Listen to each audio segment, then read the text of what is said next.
Salut à tous. On va parler du problème du chauffage. Il y en a qui se plaignent, ils disent ils mettent du chauffage, ils ont de l'air qui sort, mais c'est l'air froid. Pourtant ils le mettent bien au chaud, c'est-à-dire ils le mettent au chaud, 31 degrés, mais il y a de l'air frais qui sort. Pourquoi il y a de l'air frais qui sort? Dans ce cas-là, le chauffage marche, le pulseur, c'est-à-dire le pulseur envoie de l'air, mais c'est froid. Pourquoi il est froid? Il y a deux hypothèses. La première, vous avez les volets. En fait, celle-là, c'est une climatisation automatique. La climatisation automatique, elle gère des volets à l'intérieur du tableau de bord électrique. C'est-à-dire pour avoir de l'air chaud ou de l'air froid, celui qui fait le changement, en fait, c'est un volet électrique. Il se trouve à l'intérieur du tableau de bord. Il faut voir le volet, c'est-à-dire quand vous tournez là, par exemple là, vous augmentez ou vous baissez, là je baisse. Quand vous baissez la température, ou vous augmentez la température, le calculateur là, il va donner le signal au volet. Le volet il tourne pour mettre le chaud et il tourne pour mettre le froid. Admettons, si vous mettez le chaud et vous avez encore de l'air frais qui sort, regardez le volet. Il faudra démonter la boîte à gants, ou bien ça se trouve en bas là. Vous rentrez en bas, vous regardez, vous allez trouver des pièces noires comme ça qui tournent. C'est-à-dire vous changez de température et vous regardez en même temps à l'intérieur s'il change, s'il tourne pas. S'il tourne pas, il faudra remplacer le volet. Si vous remplacez le volet, vous aurez l'air chaud et l'air froid.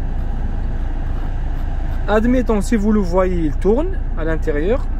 Par exemple, tu regardes, tu le vois, il tourne. Tu baisses, il tourne. Tu montes, il tourne. Là, le volet, il est bon. La commande, elle est bonne. Le pulseur, il est bon. Il faut regarder autre chose. C'est quoi autre chose? Il faut regarder le circuit du liquide refroidissement. Comment regarder le circuit du liquide refroidissement? Il faudra y aller à l'extérieur.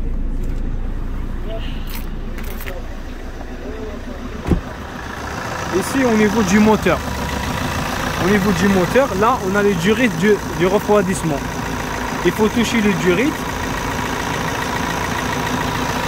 Et il faut y aller là derrière. Derrière, si vous voyez, il y a les durites du chauffage. Qu'est-ce que vous devriez faire? Je vais éteindre le moteur, comme ça vous allez m'entendre bien.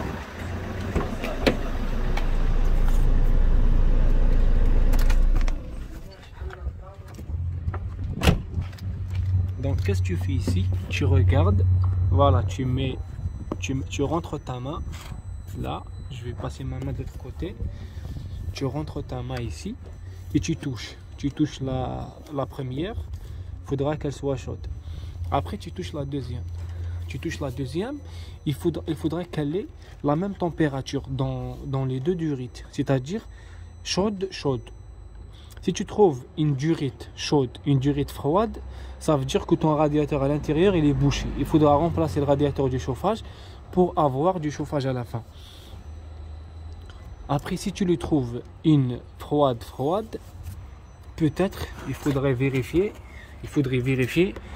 le liquide refroidissement.